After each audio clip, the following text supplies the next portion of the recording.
Oh my god, welcome back to Main Character Classics, the only place where we treat the classics like the absolute trash fire of a group chat they actually are. Today we are diving back into the absolute dumpster fire that is Victor Frankenstein, our favorite tech bro with a god complex, who is literally just incapable of learning a lesson. So Victor and his bestie, Henry Clerval, have touched down in London.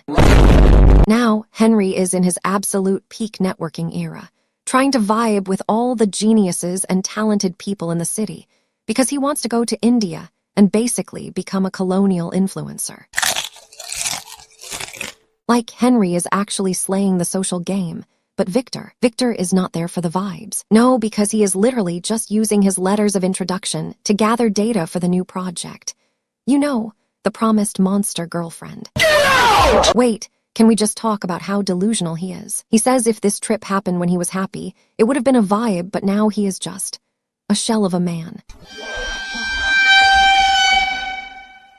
He is low-key traumatized by the blood of William and Justine, and he feels this massive barrier between him and every other human being. Literally, the audacity of this man to act like the victim when he is the one who built the murderer. Oh my god! Like, bestie, maybe if you didn't play God in a basement, you would be able to look at a happy face without spiraling. Anyway, Henry is just living his best life, and Victor is trying to hide the fact that he is completely cooked so he doesn't ruin Henry's aura. But while Henry is out there being a Sigma, Victor is collecting materials for the second creature, and he describes it as, wait for it, torture. Every single word he speaks about it makes his heart palpitate. Ugh, the drama is just too much. Then, they get a letter from some guy in Scotland inviting them to Perth. Clerval is like, yes, let's go. And Victor is like, I hate people, but I love mountains, so bet. They spend months traveling through England, visiting Windsor, Oxford, and Matlock. When they hit Oxford, Victor starts getting all deep about history and Charles I, but even then he is just moping.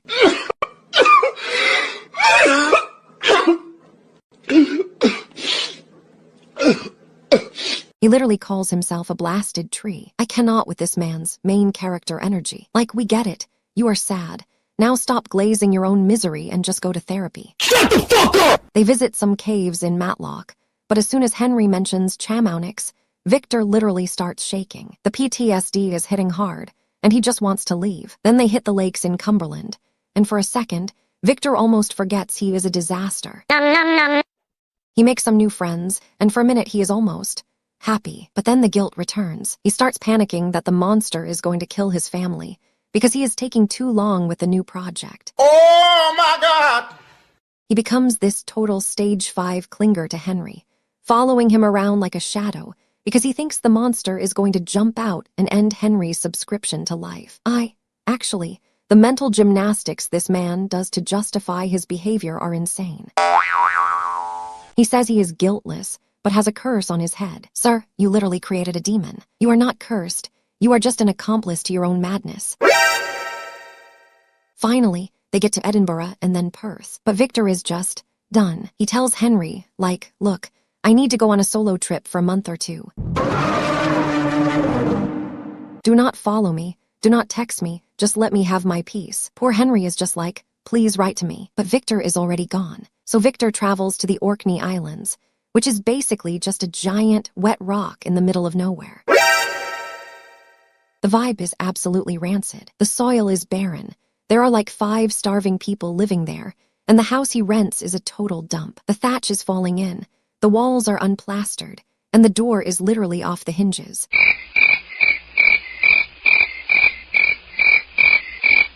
It is giving slumlord energy, and here's where it gets truly unhinged. He spends his mornings doing science, but this time, it is not an enthusiastic frenzy. No, this time he is doing it in cold blood.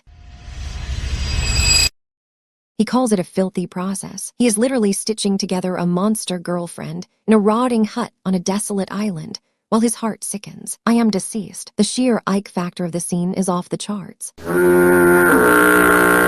He's just sitting there, staring at the ground, terrified that if he looks up, the first monster is going to be standing there like, where is my date, Victor? It is pure, distilled nightmare fuel.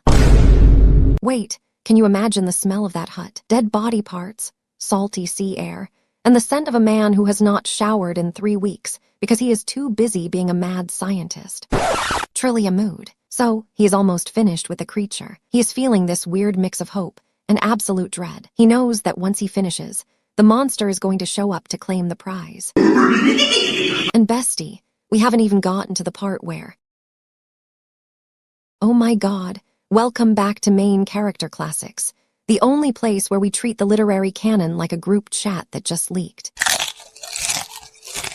Today we are diving back into the absolute train wreck that is Victor Frankenstein. Now, remember, Victor is basically a tech bro with a god complex who thinks he can just manifest a new species without reading the terms and conditions. So, picture this. Victor is sitting in his lab and the vibes are immaculate, but in a creepy way.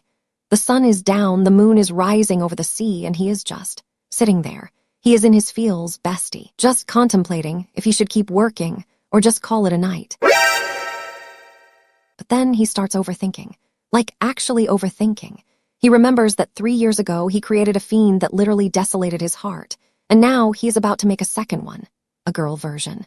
And he realizes, wait, she might be 10,000 times more malignant than her mate. Like, what if she just hates him?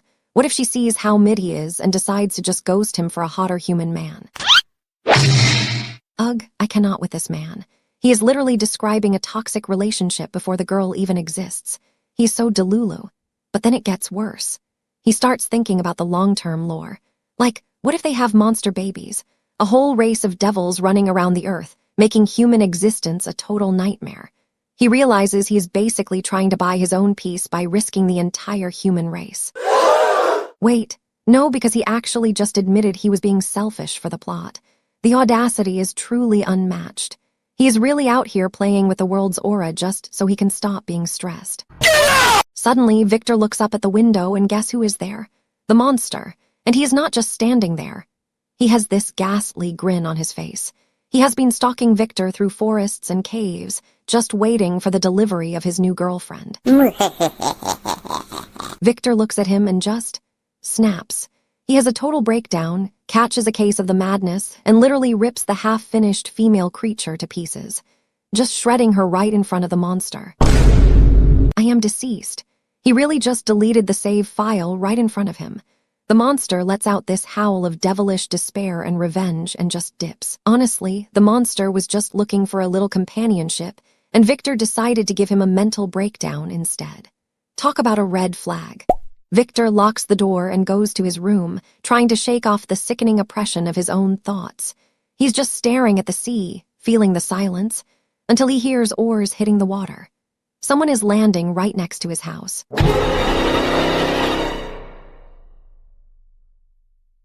He hears the door creak.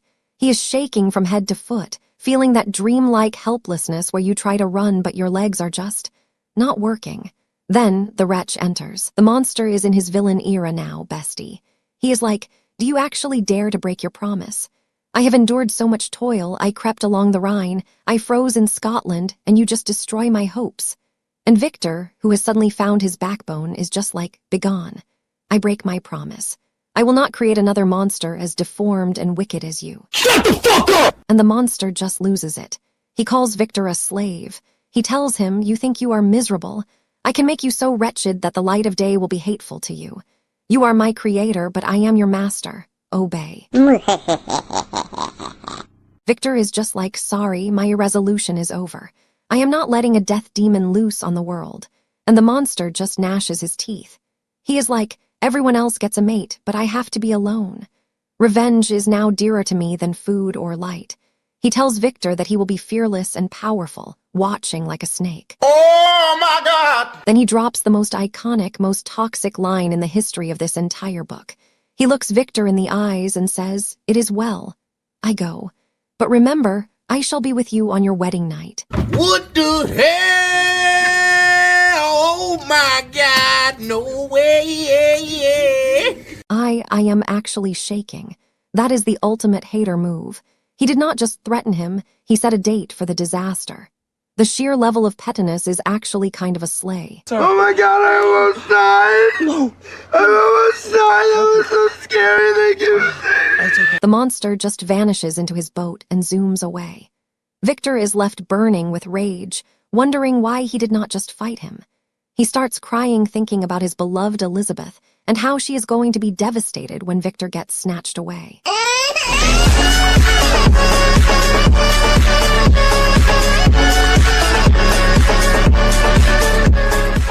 The next morning, Victor is just wandering the beach like a restless specter. He is in his flop era, just wishing he could live on a barren rock forever. But then, he gets a packet of letters. His bestie Clerval is like, "Hey, come meet me in Perth. I have some Indian business ventures to finish." Victor decides to leave the island, but first, he has to do the most disgusting chore ever. He has to go back into the lab and pack up his chemical instruments. He sees the remains of the female monster scattered on the floor and feels like he mangled living flesh. He puts the body parts in a basket with a bunch of stones and sails 4 miles out into the ocean. He waits for a cloud to cover the moon, then just dumps the basket into the sea. Gurgle, gurgle, gone. He feels so refreshed after dumping the evidence that he just falls asleep in the boat, which is a choice. He wakes up and the wind has driven him far from the coast. He has no compass, he is thirsty, and he is basically drifting into the Atlantic.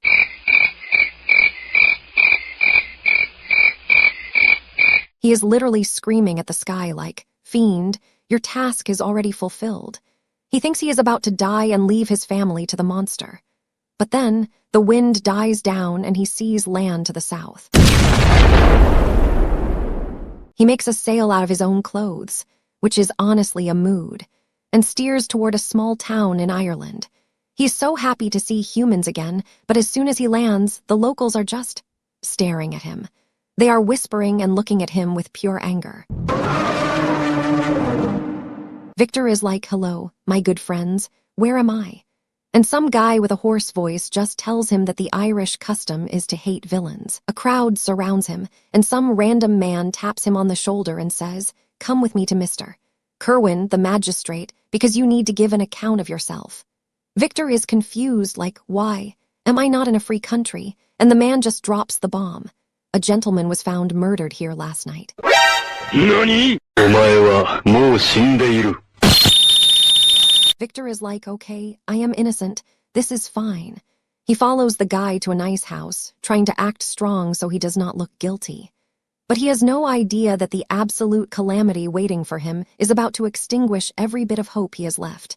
And bestie, we haven't even gotten to the part where...